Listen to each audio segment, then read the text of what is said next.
Apple spends $32 billion. Why? Let's get to it. It's not paying me, that's for sure.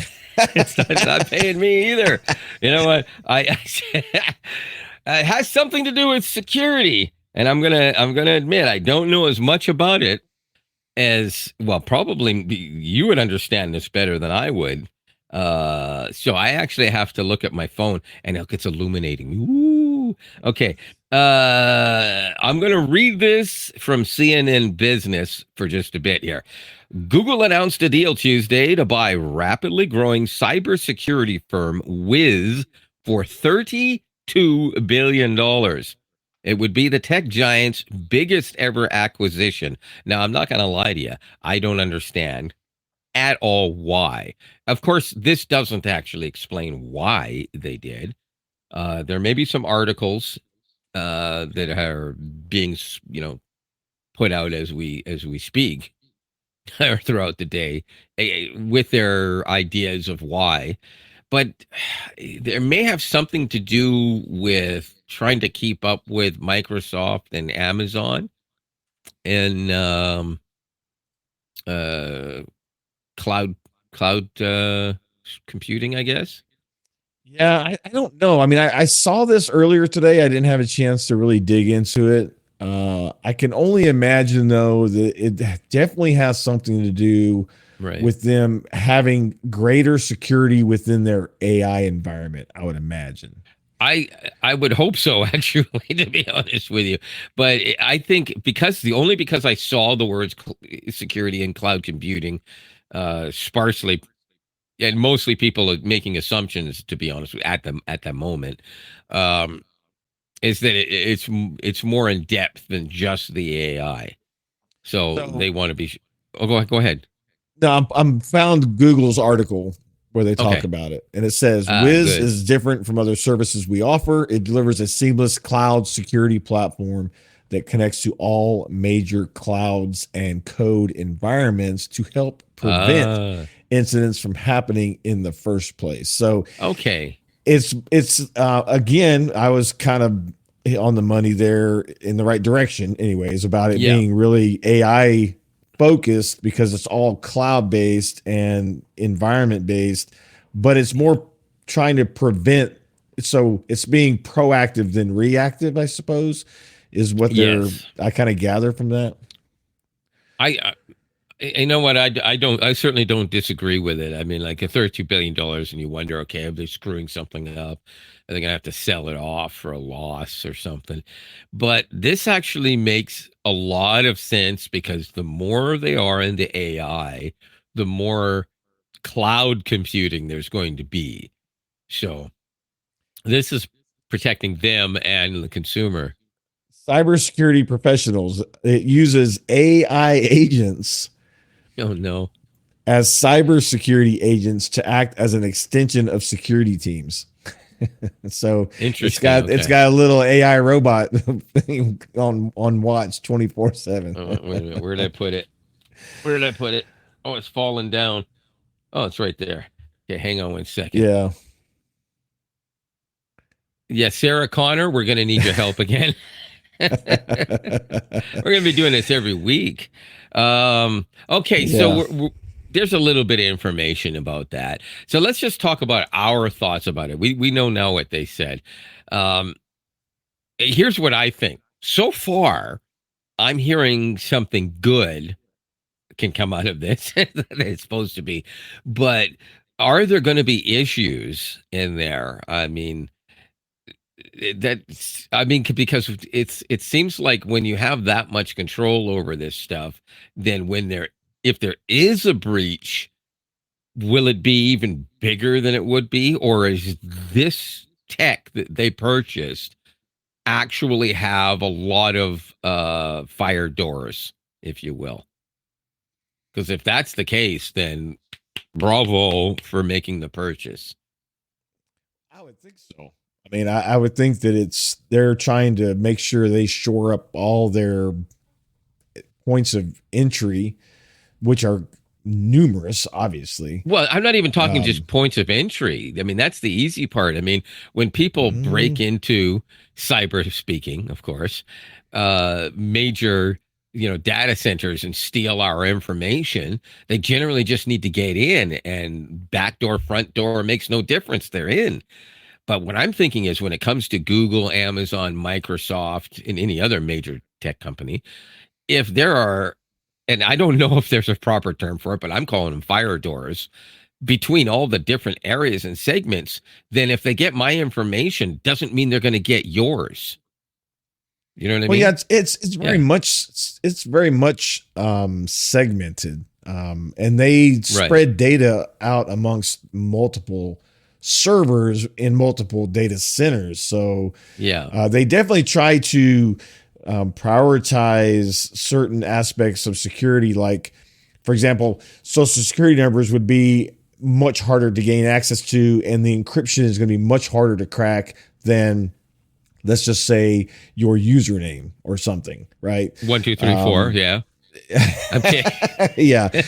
So, and I could, the push for passkeys and all that is, I think, is fantastic too. I use passkeys Yes. now as much as I can. 100%. And it's, I authenticate with my device. Like at work, one of our applications that we use to manage our clients, I just recently, they enabled passkey. So now when I go to log in, I click S25, it prompts me my phone. I say yes, I use my fingerprint, boom, it logs me in. I love it. Yes. It's fantastic. So I, that's a huge slight thing. segue for just a moment. I've been noticing a few sites that are actually getting around this now, where they're asking, you can either sign up for a membership or whatever for whatever services that site offers, or use your Facebook or Google or whatever account. And Mhm. I tend to use the Google account all the time because, for starters, I can revoke that permission at the drop of a hat right from my phone, no problem. Right. But I've run into two in 2 days, completely unrelated sites on the internet that, when I did the thing for Google and did its Google's little sign thing, it came up with a page saying, "Okay, well, now you can put your email in." Like, no, why would I do that? Why do you need me to sign in with Google, but then I now have to sign into Google on a non-Google page? That Yeah, doesn't that's kind make of any weird. sense to me. Yeah, and No. these are reputable places. What they're doing is they're selling, and sometimes giving away free plugins for digital audio workstations and stuff like that.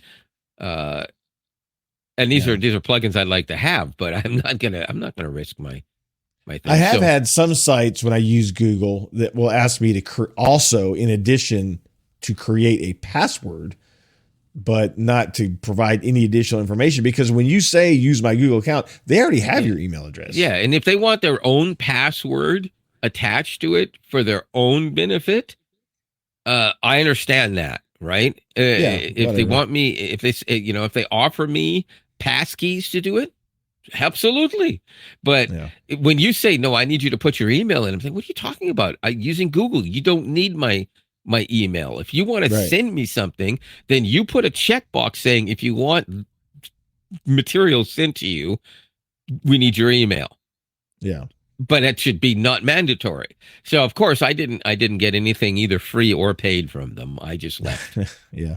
And I revoked the permission that I gave Google, or through Google, Yeah. pretty much immediately. So Well, so security is cybersecurity. it's constantly evolving. And again, some of these things that, like the passkey situation, I think are huge, because even two-factor now, there's ways, and we actually had a client that two of their employees were caught by it. We couldn't figure out how this person gained access to their email, because they're like, wait a minute, did their two-factor get turned off? Because the entire company uses two-factor. And Yeah. there's literally a way they have of doing it to where there's literally either a bot or an actual human sitting on the other side. So when the code comes up and you go to type it in, it captures that cookie, and the threat actor grabs that two-factor because it's only good for a very short period of time. Right. And they log in right like as soon as you log in.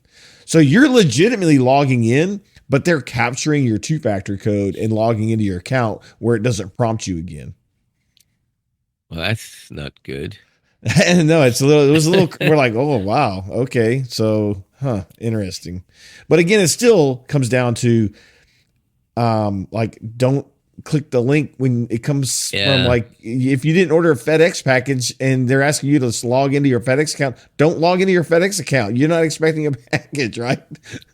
So it's still common sense sometimes is, Well, the Canadian government and the individual provinces, they've taken to, like, when I need to get into the site, for tax purposes or whatever other benefits or anything like that, they have what we use here is authentication through your bank, because the bank has all of that. Like the two-factor fingerprint, whatever it is that particular bank is using, everything. So you're authorizing on your phone. So they set it up several years ago now. So when you go to log in, you either have the really long drawn out way that you would have done it years ago, where it takes months just to get them to mail you a special code that anyone could steal. Yeah. But now instead, you just hit login with financial institutions. So you hit your bank, fingerprint, thumbprint, whatever, Face ID, whatever it is. Yeah. And then you have to actually select that you want to be either emailed or texted with a one-time code from the government. So, and it has to be, of course, the number that they have on file. If you change that number, you have to actually phone them, give them every piece of information they ask for, and then they will reset it for you. Yeah. And, put the new phone number in, that kind of thing.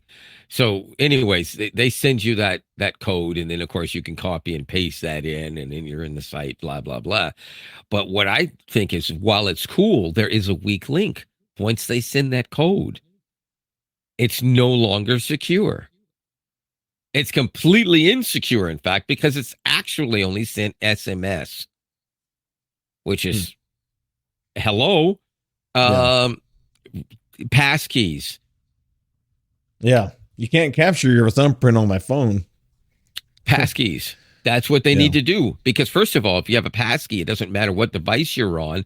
It still has to be authenticated by this exact device. And if I can't do it with this one, then I have to go back into Google and authorize it from somewhere else. And either way, it's going to end up being a fingerprint or a face or both. Plus, like my primary Google account, I actually had to add a passkey for my tower and a passkey for my laptop. And of course, my phone's already a passkey.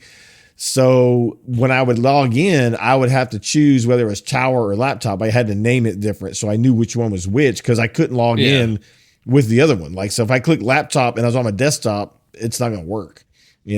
So which is good. That's the point of it, But I see, the thing is, I've never done that, and I probably should, because if something happens to my phone, I have to jump through hoops to get whatever it is I need. So I should set it up so that the computer is also has access, can be the backup for passkeys. Yeah. I do have some passkeys on it, but those are the few passkeys that Windows immediately said, you want to create a passkey? And I'm like, yeah, sure, why not? I already have one on my phone. Yeah. But for the most part, I'd like to set it up so that there was more than the one. Yeah. But, well, it's good to see that they're, continuing to work on the security side of things. And it's $32 billion. It better be something. It's a cat and mouse game. So, well, let's stick with Google as we segue a little bit here. Android 16 will be introducing Vulcan as the new default graphics API for Android. And when I read that, I don't game on my phone, but here's something that people need to understand. You don't necessarily have to be gaming on the phone for that to be important news, because if you own an iPhone for years, you've known that, your phone has been one of the best at playing games. If you've had a flagship Samsung phone, you've known for years that it's been one of the best at playing games. Some of the Chinese brands, they're high-end ones, the ROG phone, of course, is an obvious, Yeah. gaming phone. That's what it is, a gaming phone. But Google has always been known for, yeah, I can play games on it. There's a big difference. So Yeah. it may not hit the huge big market, but when Vulcan does a more efficient job than OpenGL, it's using less resources. So even if you're only doing something minor on your phone that needs to use that graphics engine, it's going to not only save battery, it's going to heat up the phone less. It's going to feel more responsive, more efficient, be more fun if you are playing games, and just last longer if you're only barely doing it, or even if you were doing it a lot. So Right. it's a huge deal. So it's going to be the main default rather than OpenGL or Vulcan. And those who chose Vulcan clearly have a better, more efficient phone. I'm guessing that the S25 Ultra is already on Vulcan. So I don't know that information right now, but I I would have bet it. no way of knowing. But Android 16 means it is. So that means the Pixel 10 is automatically going to be Vulcan, and every other phone that comes out with Android 16 will be Yeah. using Vulcan. So it's things like Interesting. that I think are leaps forward for Google, and not leaping forward in the sense of, revolutionary, because Vulcan's been around for a long time now. But it's a leap forward to make it default. Uh, just like I think them using, what's it? I can't, forgive me if I mispronounce it, but Kotlin for code writing was a brilliant decision because it made it a lot easier, and that was years ago now, uh, for developers to make apps for both Android and iOS. So if they have an iOS Android, they want to port it over, they can use Kotlin and do it in Well, moments rather than months. if this were an Apple event, Vulcan would be revolutionary. It absolutely would be standout revolutionary, and the only ones using it, Yeah. not except for everyone else. Disclaimer: everyone else is using it for years already. Um, Yeah. Sorry, Apple. It was a little joke. everybody knows smoking is bad for you, except for all those old people who are 90. Whoa! Yeah. What happened? I What? don't know. What happened? Can You're you still covering hear your me? mouth. I Are can we hear you doing this fine. again? Oh Apparently, we're doing this man! again. Oh, this is lovely. But you fixed your phone issue, right? Like where because it You know was what? I did, but it doesn't seem to care that I did. it, So, it cut your camera off again. oh yeah, it did, and I there is no reason for it. Wow. Okay. Well, maybe we made Apple mad and they zapped it, even though you have an Android. Okay. Well, Hey, listen, so yeah, I had to turn it interesting. off entirely because I can't actually fix it unless I disconnect the phone entirely. That is the Interesting. weirdest thing. It Okay. really is. Um, Well, I'll bring this up while you're working on your phone. I'm going to talk about this stupid Nashville airport situation that we talked about earlier. But so here in Nashville, the local government has been trying to pass a bill to rename BNA to Trump International. And it's been a big uproar. Nobody wants it. It's been turned down twice in our government's meetings, and it's ridiculous. But what made me think of that was there's a Canadian airline, because of this whole Trump Canada business that he's got going on with this back and forth, economic battle, has decided to not fly to Tennessee again. And they only had one route. It's like 18,000 seats. apparently, and the airline says that they're not flying into Tennessee anymore. And I don't know if they fly anywhere else because I didn't have a chance to look up the airline. Lionel is familiar with it, but he doesn't know where they fly. And here's what I find kind of funny, because Ezel, who they were interviewing, said they're not really concerned because they feel like they can get the business back and they can overcome it because of Tennessee's assets. And he says, do you really want to miss seeing the Smoky Mountains? Do you really want to miss getting to go to Graceland? And the Smoky Mountains thing is what kind of caught me. I understand that, Canada doesn't have a Graceland because there's only one Elvis Presley. He only had one, place he lived in Memphis. However, Canada's got bigger mountains than the Smoky Mountains. Okay. There's, I'm sure, more magnificent places in Canada that are mountainous than the Smoky Mountains. The Smoky Mountains are actually rather small in comparison to the Rockies, which extend up into Canada. So I was like, I don't really think like you can compare like the mountains around Vancouver are pretty big, pretty nice. So I just thought that was kind of funny that you're trying to like, don't you want to see the Smoky Mountains? Because let me tell you, people, I've been to the Smoky Mountains a lot, and it's nice, it's beautiful, but it's not all that. I've been also to, I used to live in California, so I've seen the Rockies, and those are cool too, right? But yeah, I don't think that the Smoky Mountains is what drawing Canadians to Tennessee. Maybe Dollywood, no, which is in the Smoky Mountains. Maybe they want to go see Dollywood. Nashville is what attracts Canadian to Tennessee. Yeah, the Smoky Mountains not so much. And honestly, I'll tell you exactly why. I can drive an hour and a half to see almost the exact same scenery as you see in the Smoky Mountains. Right. That was my point. It's like there's almost and I don't know. People might argue with this, especially people from the Smoky Mountains.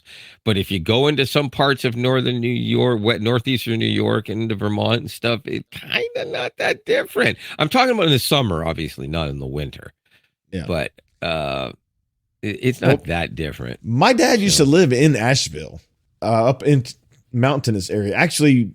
Yeah. The town that they lived in was one of the areas that literally got washed away when all that from Helena or whatever that hurricane that came up and dumped all that water up into the Carolinas and up, through which one? It happens every few years. Well, no, this was that one that I'm sure you saw news articles about it. But at any rate, so I've been in the Smokies a lot. I mean, I used to go there and visit him all the time. And in addition to just going to, Dollywood and Pigeon Forge and, Gatlinburg, all that's in Smokies. I've been there a ton. And it's beautiful. Hey, listen, it's a beautiful country, but it's not.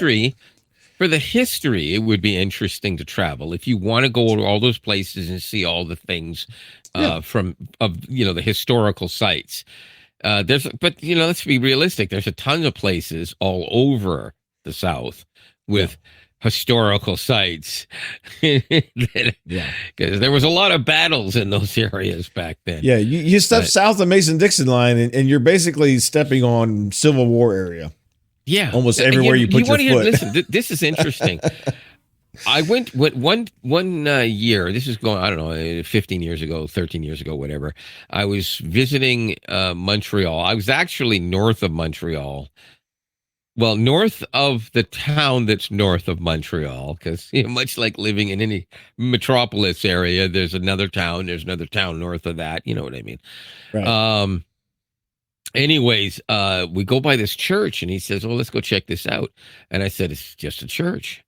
I said, it's interesting because it's Quebec, and almost everything in Quebec that looks like it's over 50 years old is probably 400 or 500 years old. Well, 3 or 4 or whatever. Montreal and Quebec City, by the way, the regions have some of the oldest towns and therefore some of the oldest buildings in all of North America. Quebec is actually the oldest town in North America. A lot of Americans don't know that. They think that it's a town I didn't in the know States, that. but it's not true. It's Quebec City. Anyways, yeah, it's like 500 years old or something like that. It's an actual township. Mm. But I don't know the exact, so don't quote me. Anyways, so we go to this church and we're still like a half a football field away from it yet, walking down the walkway towards it. And I looked at him and I stopped and I says, "Are those cannonball marks?" And I was kind of half joking. I said, "Yes." "Can you guess from what?" And I said, "Well, obviously it has to be the War of 1812 if it's cannonball shots." And he said, "Yep." And I said, "So this was a major battle here or just some like minor thing?" He says, "No, this is one of the most major battles." And then he went on and told me the story. I Googled it later and yeah, it was one of the biggest battles of the entire war. Wow. I don't, I just heard something that sounded like a duck quacking come from my phone. Anyways, wait, thought I was lying? Anyways. So yeah, there's this is the kind of thing that I'm talking about. We share the same freaking history. We fought the same wars both against each other and with each other. This might sound weird because it's not a great argument in arguing for peace, but technically, in the American Revolutionary War, you were fighting a lot of people that would eventually become the forefathers of what would become Canadians. So, in a sense, we fought each other right from the beginning. Yeah. Yeah. Well, this whole thing that's going on is just stupid. I don't even have any more words for it. It's not. It's really like. I mean, obviously, there's a lot of poignant things happening, but it's kind of the same old thing. So I just, I don't know. To me, it's not even worth like really spending a whole lot of time on because it. Well, I don't even.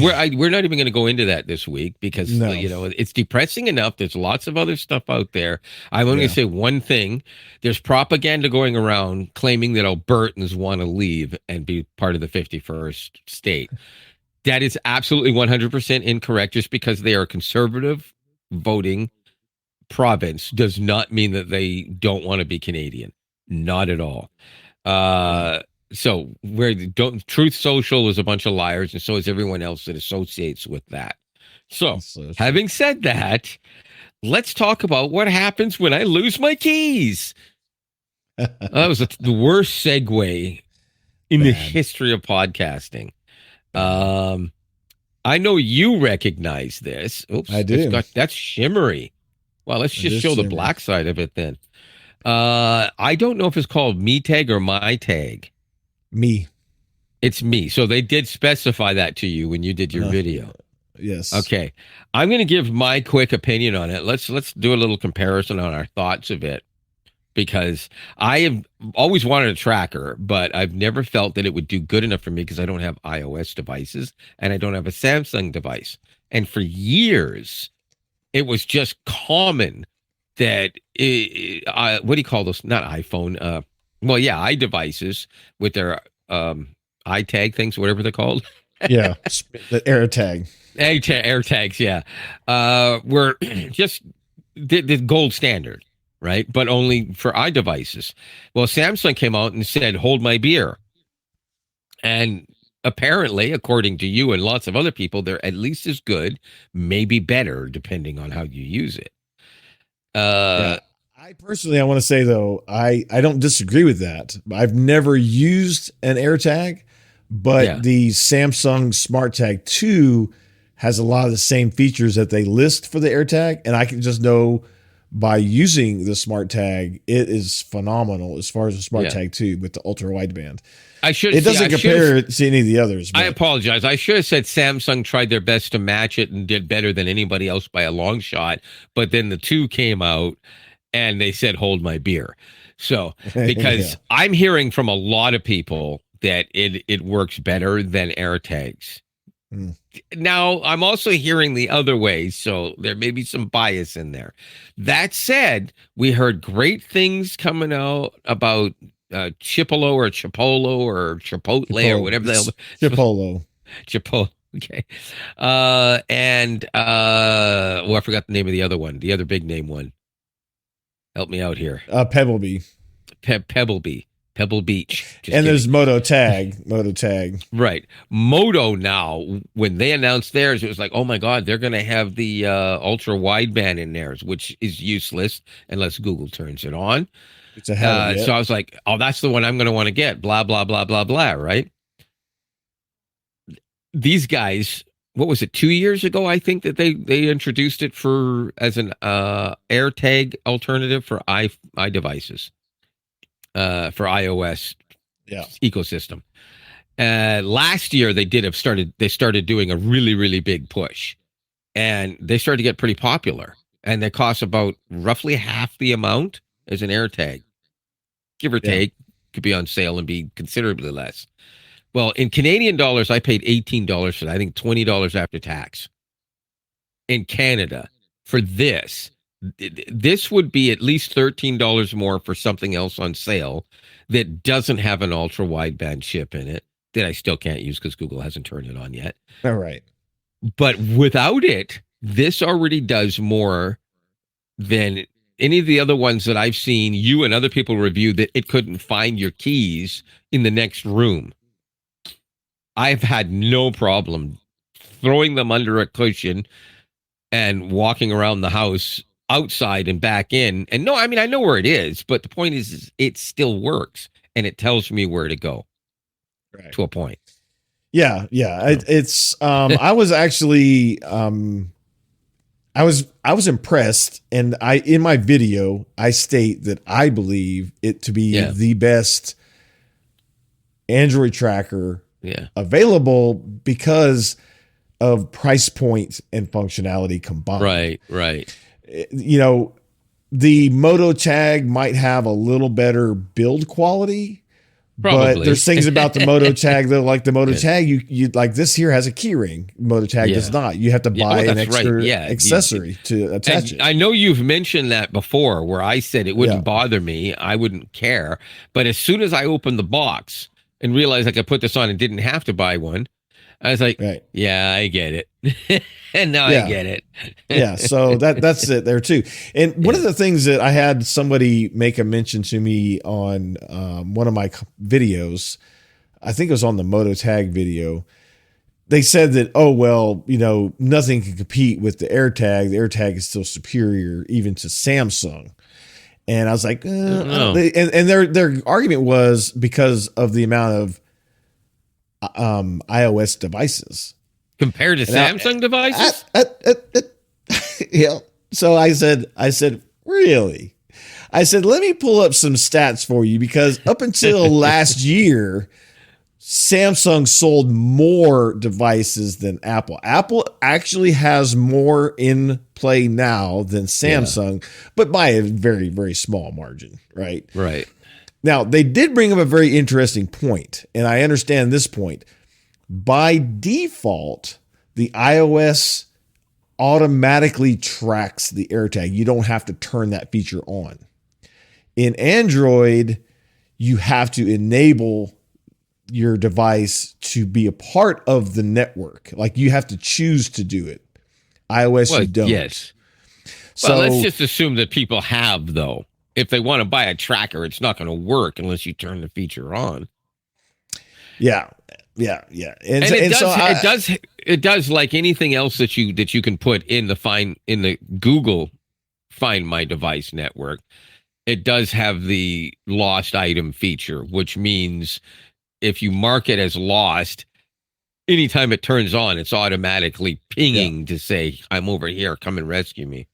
So well, in my last, when I was doing this little research, because I wanted to find out, is that accurate?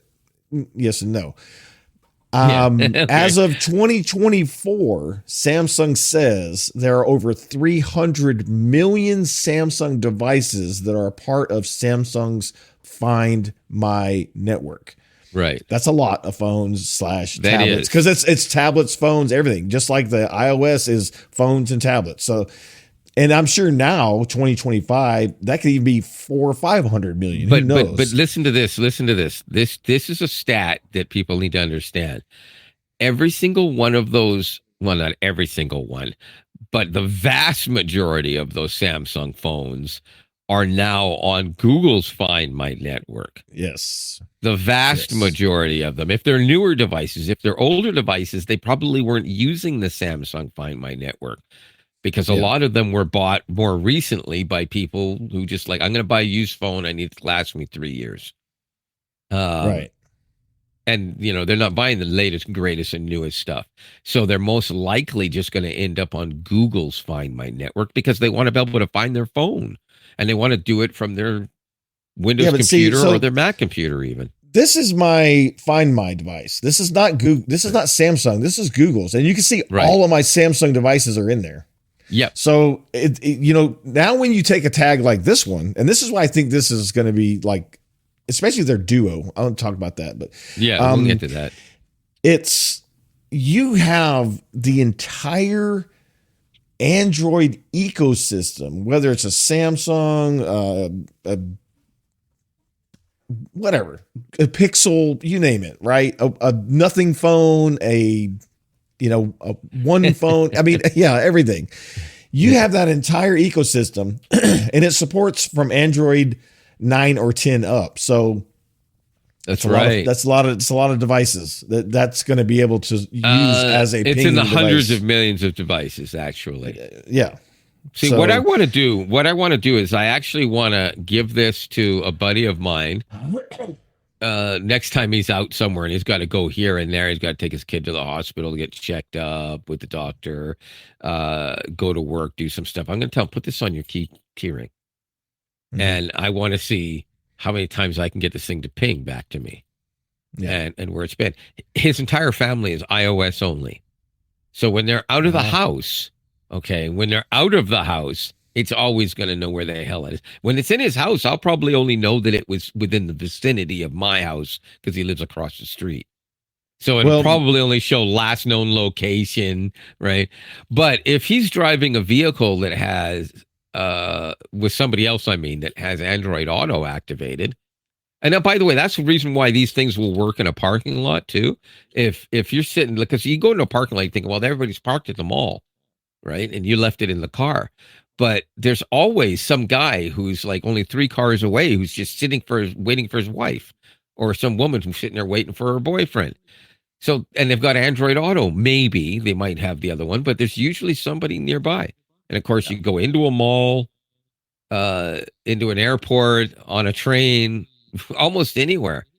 The devices are everywhere. And I'm not talking about a bunch of trackers, because when people think that, how many of these trackers are there? It's not about this talking to other trackers. Can it? I think they do talk to each other to a point, like they can ping from one to the other, but they need one of these to communicate back. And only one needs to do it if the other one's close. But it's still not going to work that way very well. But it's because there's so many of these guys. You get on the bus, and I guarantee you, half the people, even if half the people have iPhones, the other half have Android. Yeah, and this device here, unlike some Android trackers, supports location history. Not all trackers support location history. So even if it's not pinging, it'll say, "Oh, I last saw it here," and you can get on your map, go into that vicinity, and then once you're within it does, yeah, an area, then you can start like using that more precise, finder and use the Bluetooth side of things when you get close enough. Which is what you have to do when you get close enough, anyways. Right. It'll always only tell you, you're within, like if it's outside sitting in the grass, in your backyard or in a football field or something like that, school football field, not professional. And then you pretty much only need to get within about 20, 30 feet. It'll tell you it's nearby, and you probably won't hear it beep from there. So you continue until it gets big.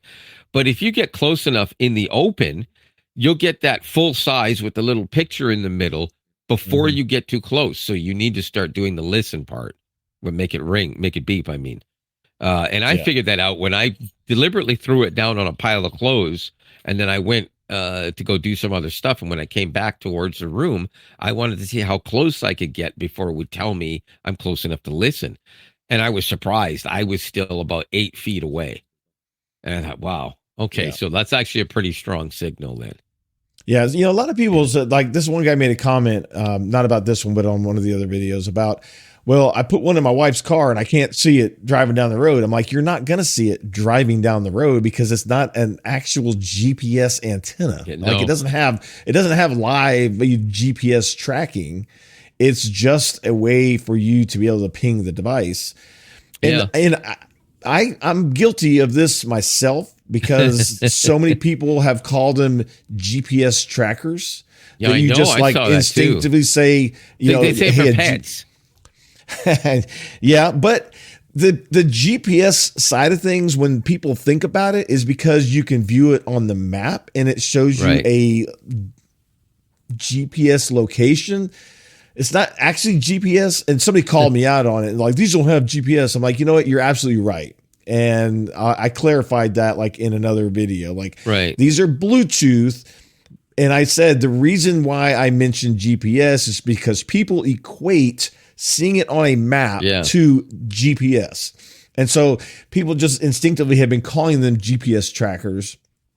And that's why I did that. But they truly are just Bluetooth trackers. Nobody has a true GPS locator that's live because you can't support the battery. Like the battery. I was just going to listen. I was just going to say it would if you made it this big, not only would it have to be entirely battery with almost no circuitry, but the battery would have to be one of them new dry cell solid state non-existent batteries with zero amount of liquid whatsoever in it, and maybe nuclear powered.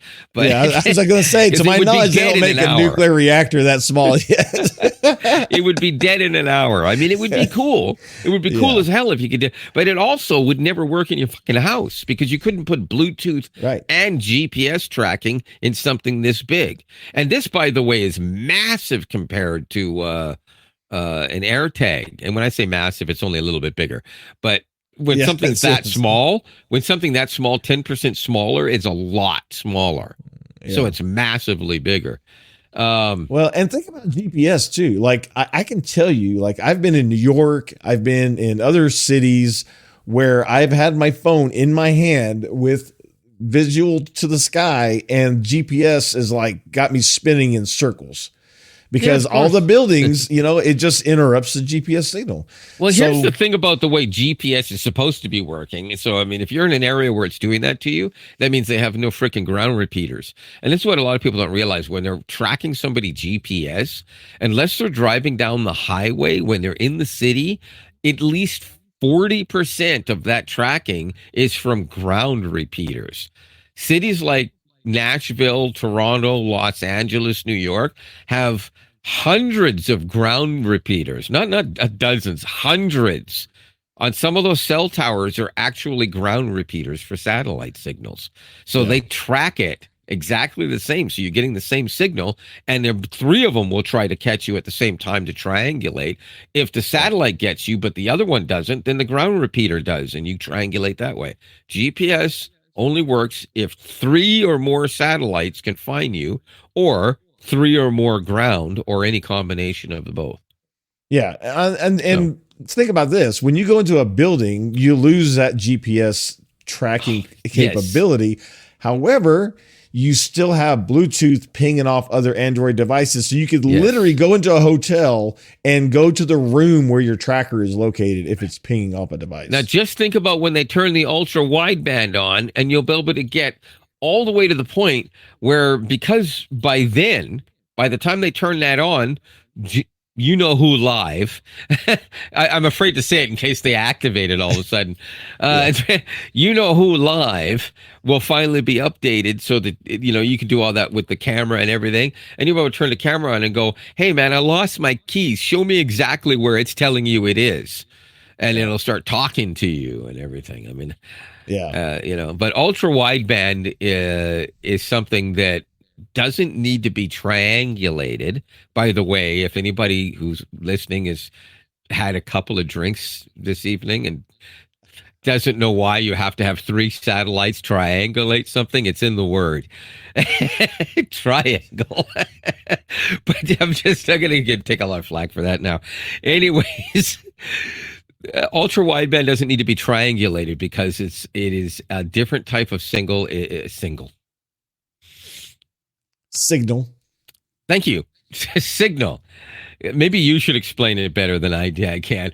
It's very narrow band, extremely narrow band. So if you get slightly off the path of it, it will tell you to go back this way. You can literally guide something. Like, I mean, you could shoot a missile with ultra wide. Okay, don't. But no, seriously.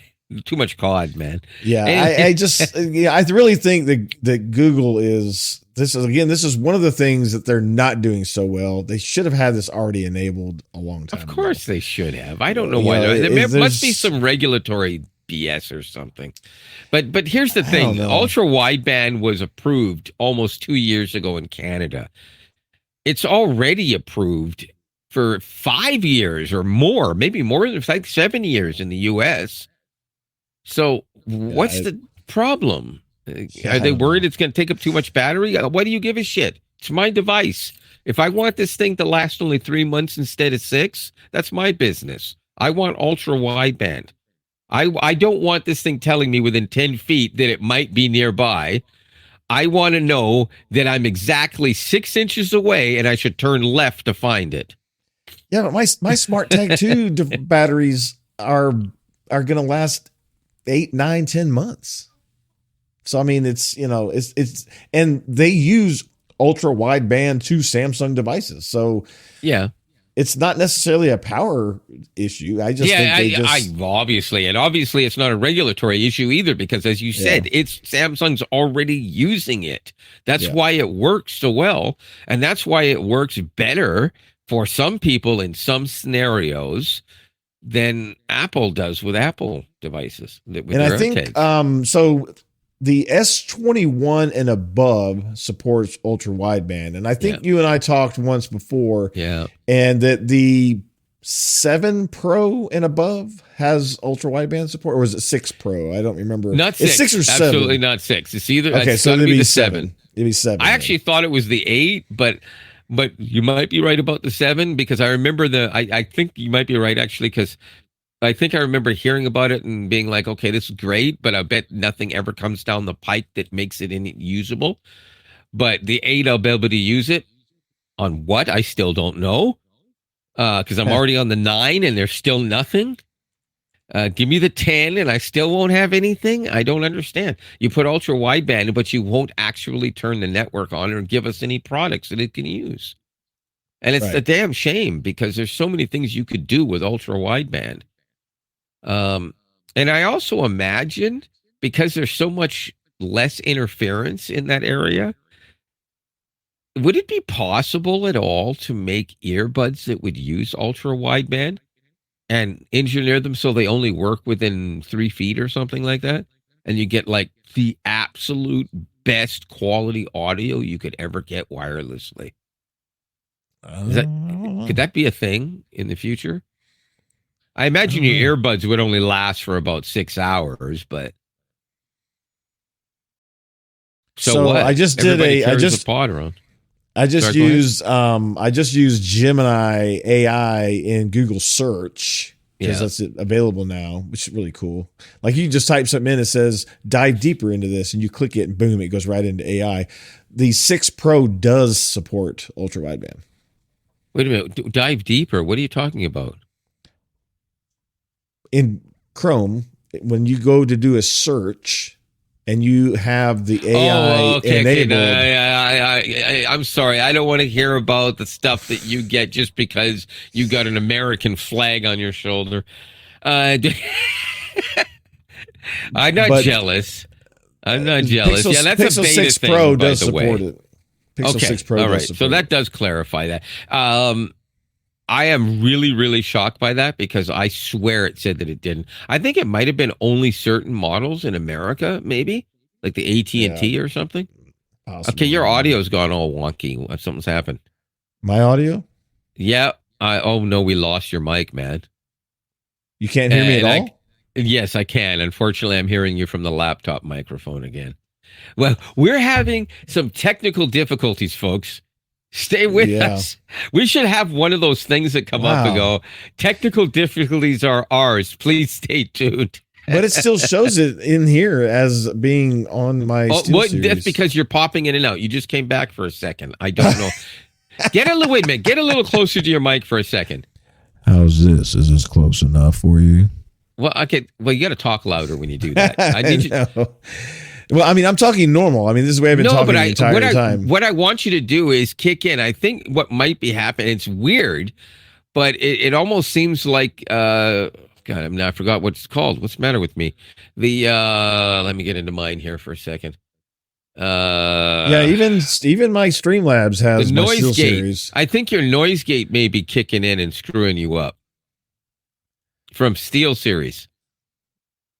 I don't even have noise gate on. What? Really? You don't use noise gate? No. That's interesting. I think I had it enabled on the desktop, but I haven't. Can't you disable the mic from your computer to try to fix that issue? See, we're going to go through, ladies and gentlemen, boys and girls. We're gonna give you a little tutorial right now on how to fix your issues when you have issues with your audio in Windows.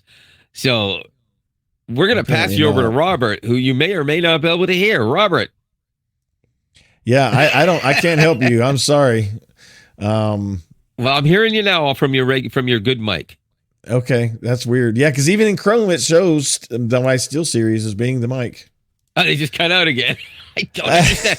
I think you have a proximity thing when your hand goes near the mic. So it's something going on. We're having some issues. Well, it's about quitting time anyways. So maybe this is a sign we just wrap it up for the night because I don't know what's going on. I'm sorry. I'm gonna hack and choke. I'm gonna say real quick here because I want to say my recommendations about who I think should buy this. If you don't have a Samsung phone, and maybe even if you do, depending on how much you need to use it or how many you need to buy these things, I do think this is a good idea for anybody with Android. Samsung, you really can't go wrong with buying the Samsung tag if you own Samsung devices. However, if you're an Apple user, this costs less than the AirTag, and it does what you need it to do. Obviously, if you don't have a Samsung, I highly recommend it. $18. So what's your take on it? And then we can get the hell out of here. I 100% agree. And I'm going to link to the video I did showing where I demonstrated its usage. And ironically, I just want you to know, he found it without even knowing I reviewed it and basically said, hey, this is a great tracker. And I'm like, oh, did you see my review? And then he saw the review. He's like, I had no idea. Yeah. So that just goes to show you that it is a really good device, especially for the entry point. It's probably got the lowest cost of entry of any Bluetooth tracker that I've tested. I've tested literally a handful of them. I got I got like 5 or 6 in my bag that are all different. So you can link a couple of those down there, including your Amazon link, so people have some place to go with it. Oh yeah, to pick it up. So there you go. I think it's a great idea if you're looking to save a couple of bucks, but you want a tracker that's going to definitely work, and it does. Kids' backpacks, dogs, your backpack, briefcase, purse. I'm not going to lie to you. If you're going to put this on a dog, you absolutely 100% should buy either the leather case that they sell. Oh yeah, or some other one. Maybe a silicone one. I wouldn't. I'd go with a leather one. And there's a reason for that. A dog doesn't need to chew through leather. They might, but if it comes loose and falls off, it might. But you just leave it like this, hanging off a dog's collar, he's going to chew through that. That's it. It's done. Yeah. It's plastic, right? So it costs less money, but it also uses cheaper material. But and they have specific like holders for pet collars, so you can actually get something that's really specific for pets. So sometimes shaped like a paw. Check that out. Yeah. Just don't be fooled when the video you watch because you want to watch other people doing reviews of it actually call it a GPS tracker, because as we mentioned, it's not. Yeah. Bluetooth. So, with that said, and I never mentioned this before, but as my name, here says, I am Lionel. I am in Toronto, Canada, and I am Robert from Nashville, Tennessee, and we will see you guys next week. Peace.